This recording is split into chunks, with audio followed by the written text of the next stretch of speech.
So I have been in the UK for almost 30 years. I've got my, and I still struggle a little bit with culture, different cultural differences from time to time. I would say I'm a lot better, but I wish, today it's about exploring how Jesus actually broke cultural barriers and see if we can learn a thing or two from what our panelists will tell us or explain to us. That's what I mean. So firstly, I'll go to Ryan.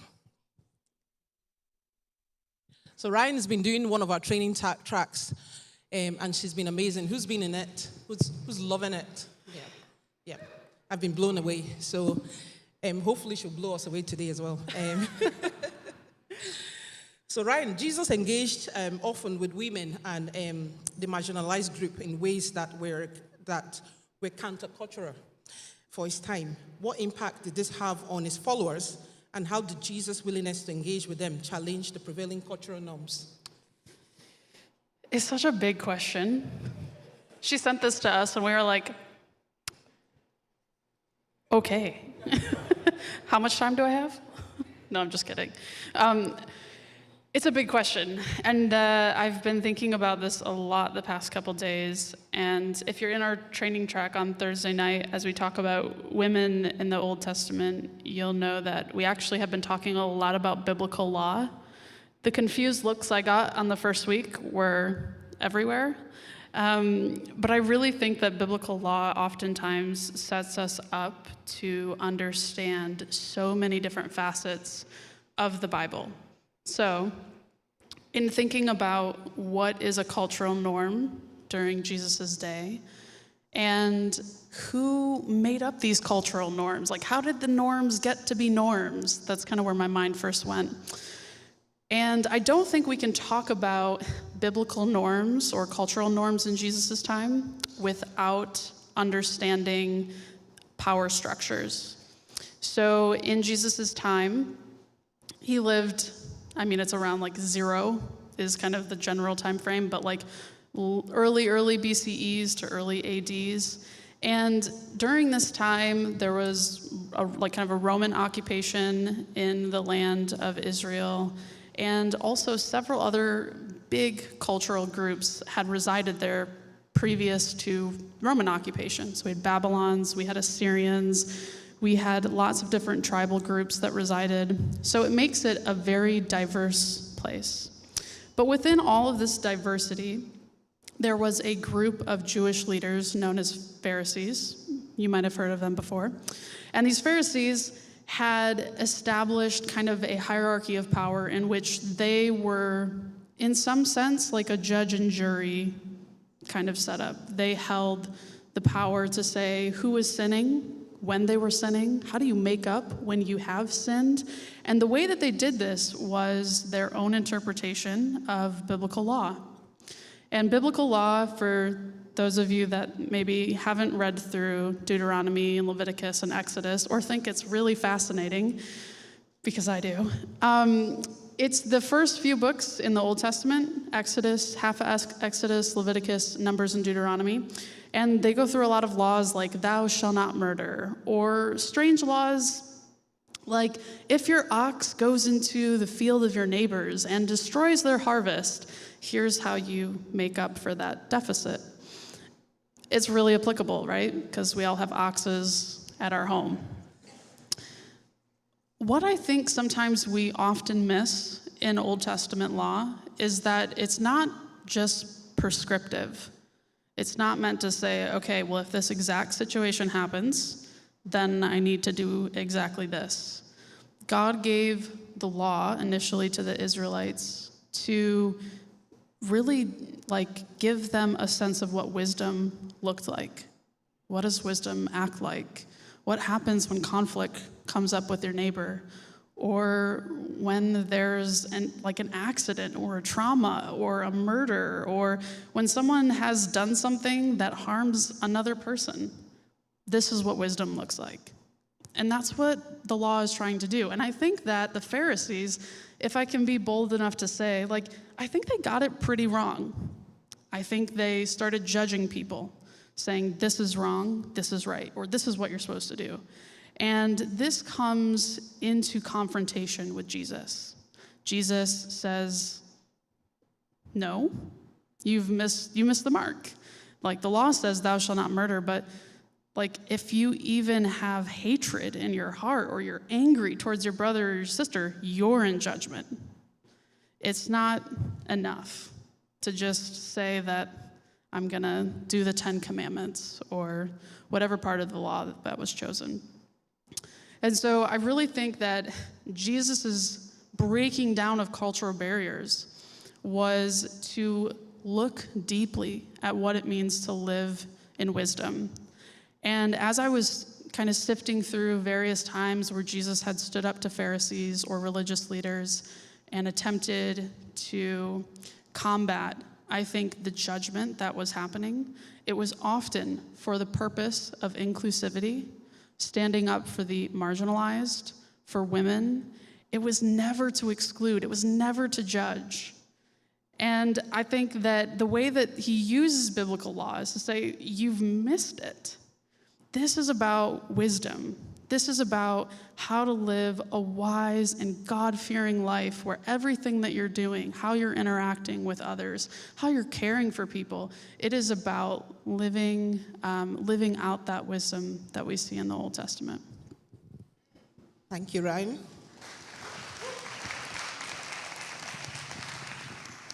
So living inclusively is wisdom. That's what I took from that.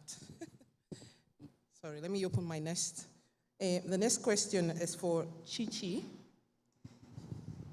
Sorry. So many of Jesus' parables address cultural, social, and economic divisions.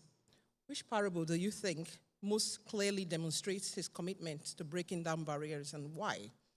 And how do Jesus' parable encourage us to view cultural or social divisions differently? Long Another question. mouthful. Right. On reflection of this question, it's important. I'm glad you gave some context to the divisions within Israel at the time. And it's important to understand first what culture is. So general term, culture is seen as people's ways of life. It's seen as people's values, their beliefs, which I believe in turn influences their behaviors as well. Now, seeing how during the time of Jesus, you had different ethnic groups, you had different social structures, you find that this difference often sometimes led to a divide. And this divide in turn creates, or in the midst of this difference and divides, biases are created, unconscious biases sometimes. And you find that people go from thinking, you're different from myself and my way of life, therefore it could be good, it could be bad. So people tended to form meaning out of these differences just to help them cope with the people they were living with or amongst. Now, the challenge with these cultural biases is they create the barriers that we see. They create the division that we see amongst social groups, even today in our existence here on Earth, in the UK, in Scotland. Now, in terms of the parables, they are not just parables, but they are different stories within scriptures where we see that barrier, whether culturally, socially, religiously, ethnically. You think about, from a place of social status, the story of Jesus healing the Roman centurion. You think of the lady by the well, the Samaritan woman. You think about the lady with the issue of blood as well. And then in terms of parables, the one I will refer to particularly is the story of the Good Samaritan, like we all know. And with the story of the Good Samaritan, we have someone who's robbed, who's injured and left for dead by the road. And we have the priest pass by. looks at this gentleman and walks on the other side of the road without helping him. Same goes for the Levites who came by. And when I thought about it, you will think that these individuals had a certain level of moral standing in society, that they would have that moral justification to actually want to help, but chose not to help. But instead, it's the Samaritan that came, met this guy on the road, and decided to tend to his wounds and take him to an inn where he would subsequently be cared for, and even paid in advance for the care that the individual will get.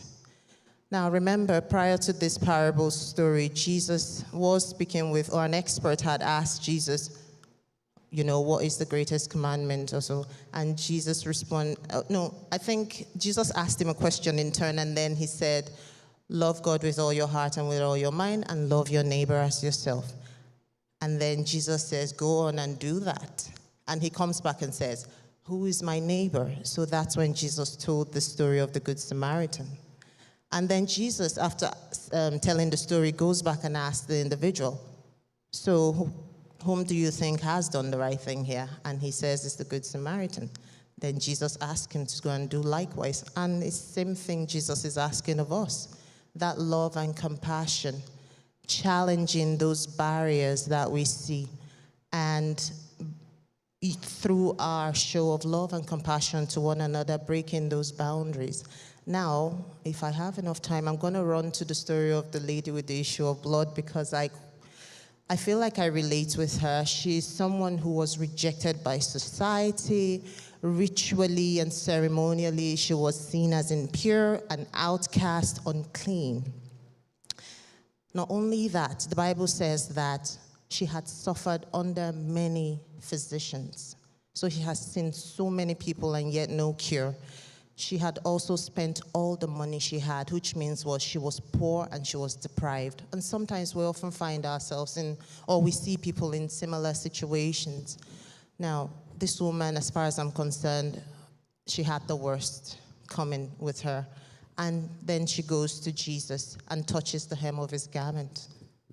And Jesus noticed his power had left him. And what did Jesus do? And this is where I will come to the point of privilege. Jesus had the privilege. He was he was the Son of God, and he was God made man for us.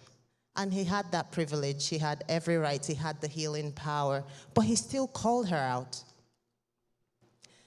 I don't know why he did that, because even the disciples told him, Lord, everyone is touching you simultaneously, so why are you asking who touched me? And I think also we need to think about that from that place of, in addressing cultural barriers, what are our privileges? How do we use it? How are we allies to the people around us as well? Now, the lady confesses, like my little son would say, Jesus, it was me, please don't hurt me. And sometimes we simulate Bible stories at home. And, Jesus tells her, go in peace, your faith has healed you.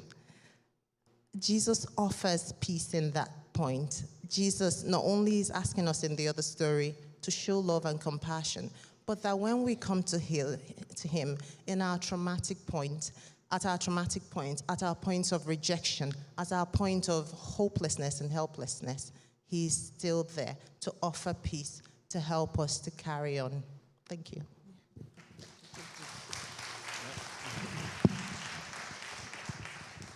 Yeah, Chichi, from the first parable is about being our brother's keeper. So don't turn a blind eye to somebody who needs help. So my next one is to Nana. In what ways can Jesus' example of breaking cultural barriers apply to contemporary issues such as racial, economic, and religious divides? And how can the church today embody Jesus' approach to cultural inclusivity and reconciliation? Yeah, it's a long one. Okay.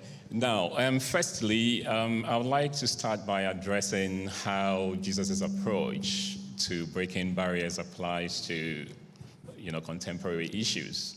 We have mentioned three. I suppose she talked about racial divide, economic divide, and also religious divide.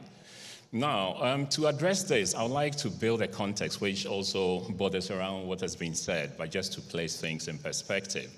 Now, the Bible tells us in so many parts, by Paul especially, that Jesus broke barriers through love, through humility, and also through patience or forgiveness.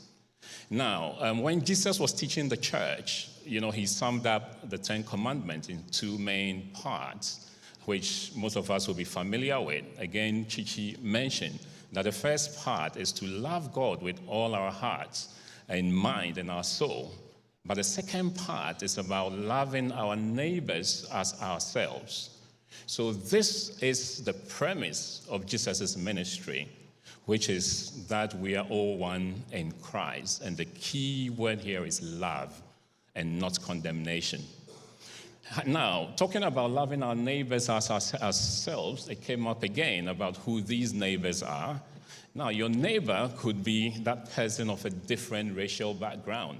It could be that person of a different social class. It could be that person of a different religious background. But here, we are to love them unconditionally if we want to be Christ-like. The church here today is obviously very multiracial, and I believe is a good point, a good starting point in applying Jesus' way, when it comes to racial divide. But we have to see beyond just having people of different racial background. We have to understand that it has to do with unconditional love. And this means welcoming people, irrespective of their background, welcoming their way of life. Because when it comes to worship, we worship God in spirit and in truth. And God is not that person that's tied down to a particular form where the worship has to be in a particular way. People from different backgrounds will go about it in a different way. Some will jump, they will yell, they will scream. Some will roll on the floor. But the whole point is about worshiping Him in truth and in spirit. So as Christians, we have to welcome each other's background so long as it's not unbiblical. And let's do this to the glory of God. Now, when it comes to the economic divide, in the present day, obviously, a lot of times we give respect, we accord, attention to people who are wealthy, people who have achieved in this social life. But the Bible tells us that if you are indeed Christ-like, then you don't have to take a person's position into account. Otherwise, you become a judge with evil minds. We have to love people unconditionally. We have to tolerate them. We have to respect them, irrespective of their economic situation. And when it comes to religion, again, there are a lot of conflicts when it comes to people of different religious background. I've lived in countries where the governments, are against religious activities, and usually they cite some of these as the reason why they come against religious activities. The fact that they look around and say that in so many parts of the world, conflicts and sometimes in extreme cases, genocides could be, aligned with issues of religious divide. But the point is, we need to love our neighbor as ourselves. It's not got to do with the person's religious background. We need to love them as they are. And Paul tells us that if we are going to ignore them because of their different beliefs and their different values, how are they going to know about the truth in Christ? So it is very important for us to love our neighbors irrespective of their religious divide.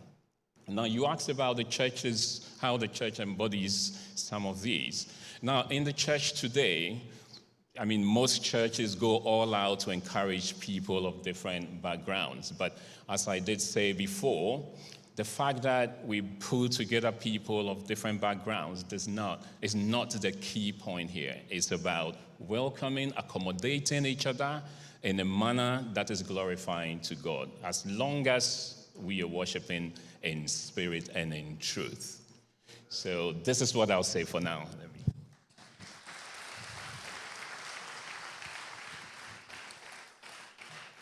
Thank you, Nana. That's such a powerful message to all of us. In my work, when they ask me, what church do you go to? I would say the gay church. They go, is that the happy clappy church? Yeah. So just happy clappy club. So I like that. I like that we're happy people.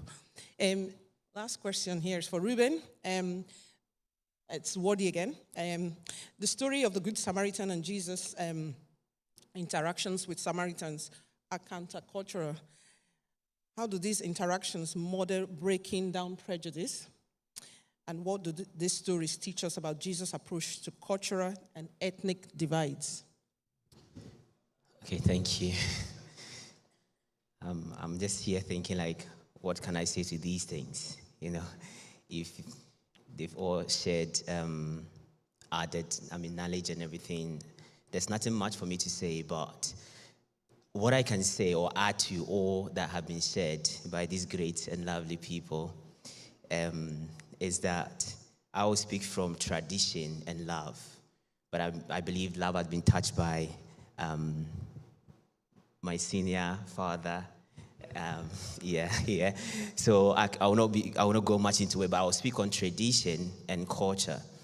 Looking at the story of Samaria, or the Samaritan woman, or the Good Samaritan, the focus is about Samaria. And for us to understand the context of Samaria back in the days of Jesus, it was a group of people who were not identified as one kind, like maybe the Jew people alone, but it was mixed with different cultures and foreigners as well. So we can look at this room and say that this is Samaria, because we have different people, different cultures, and different religious, background.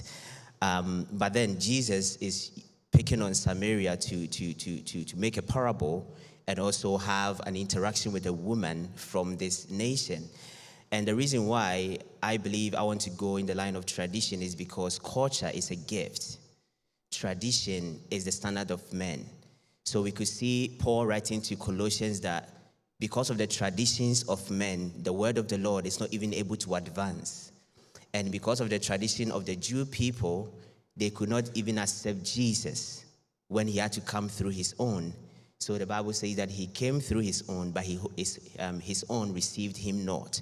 It was because of the tradition of the people. They couldn't move past the tradition, because God's agenda for us is humanity. For God so loved the world. It's first unto humanity before any other group of people. So culture is a gift that God has given to each and every one of us here to benefit from, to experience. So what she brings to the table, what I bring to the table, is what God is looking for. It's what the kingdom message is about. So Jesus, approaching the Samaritan woman, was to change her perspective about tradition, because tradition tends to be static. It doesn't move. It doesn't evolve. Therefore, people are not able to move past that differences to be able to interact with people with godly wisdom and understanding, as has been shared. If we have a good biblical perspective and knowledge in God, it makes us be able to break traditions and actually give the gift of culture to each and everyone. Because culture is the people, traditions is not. So Jesus helped us to break these prejudices and all these preconceived ideas about people. First of all, letting us understand the traditions that has been set before us, the traditions that we are being born with. Because if he can get it through you, then he can get it to another person. But God cannot break the barrier if he cannot get it through you. Otherwise, it will still come back to the fact that I am perfect and the person is not. But Jesus was to get it through the woman so that she can send the message to Samaria so that they all can come and receive the message. So again, the focus of Jesus is always about the one sheep. And finding that one sheep will lead him to the 99 always. And that is what he did. Meeting the Samaritan woman was to break the tradition. So he said that a time is coming and a time is now, where it is not about where you worship, whether on the mountain, whether something that has been given to you by traditions. Because if you all are not from the same background, how then do you come to a conclusion that we are supposed to worship on the mountain alone? So Jesus said that you worship what you do not know. That means that these are the traditions that were given to you. It doesn't make it the truth. But the time is coming where the time is now, which it's not about you or me, but it's about the one that we worship, who is God. But God is spirit. So therefore, at that point, there's nothing to do with tradition, but the gift of God that he has given to us as humans to be able to receive the message of the kingdom and have that interaction as we partner with one another, as we worship with one another, and as we advance the kingdom of God. So I think he break those preconceived ideas that we have in our minds by first letting us become aware of our own traditions, and again, educating the people about the message of the kingdom. We break traditions, but out of love, so that there will be no strife and conflict as it happens. Yeah.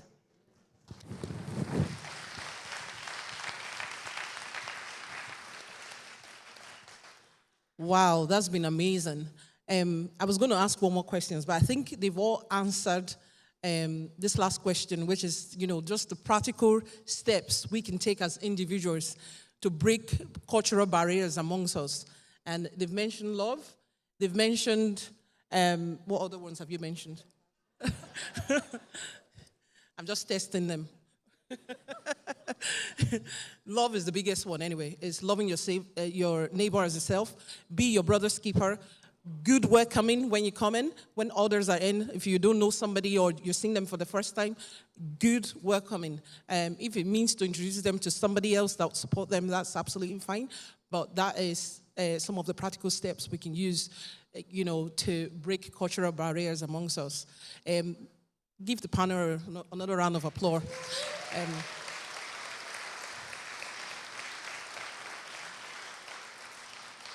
Thank you, panelists. I'll just welcome Nicola on stage to close this for us.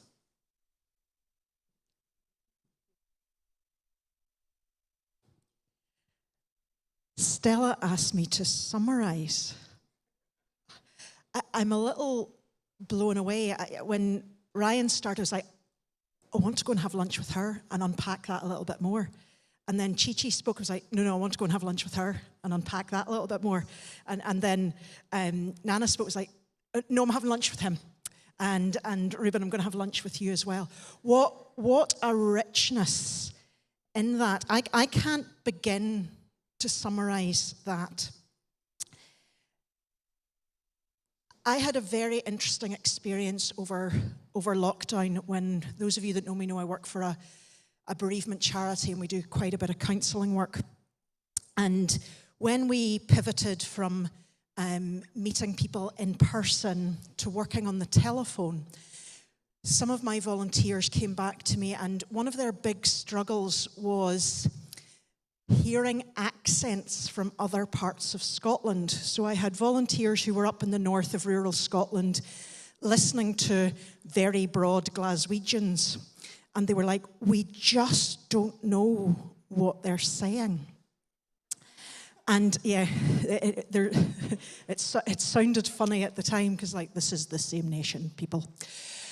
But when I dug into that a little bit more, it was more than the accents, because what they were actually unpacking to me was that people's grief was different because of their culture, their environment, their families, their friendships, the what they lived in and around and amongst.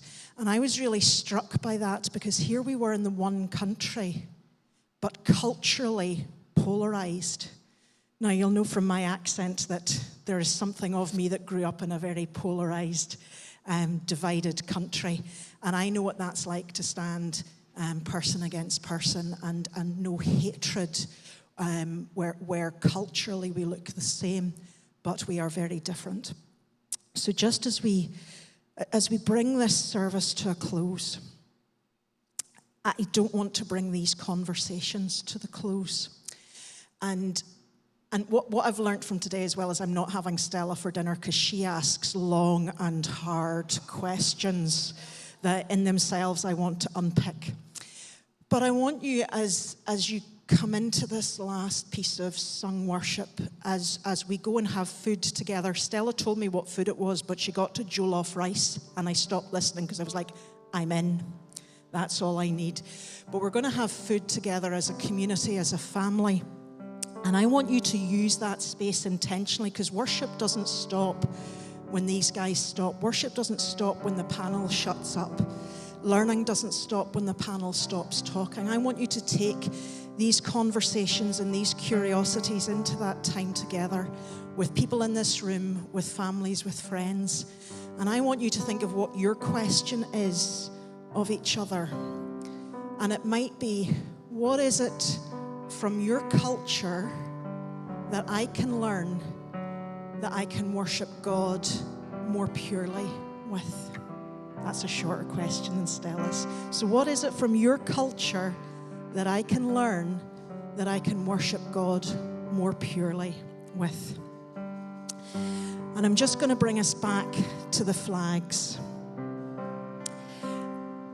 And Ryan said something about that Jesus came to bring inclusivity. And I know too well that holding a flag tightly can bring deep, deep division. That might not be a flag of a nation, it might be a flag of a personally held something, that this is my thing, this is what I hold to be true. But I want you just to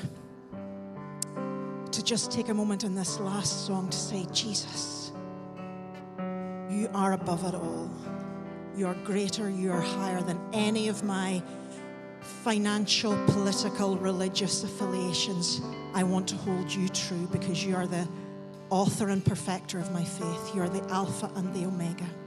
So let's come together and let's bring a final song in this space, but please carry these conversations on and let ourselves be changed. Jesus brought offense. He brought great offense. He said really radical things like, although it says in my word, do not murder, actually if we say angry words to each other, that's just as bad. That's offensive to those angry words that we've said. So we need to be people that are teachable, that are malleable in the hands of God. So just in this final song, let God be the potter, and to break down parts of you that are hard, to reform something that is more beautiful than when you stepped in this morning. Let's worship the King of Kings and the Lord of Lords.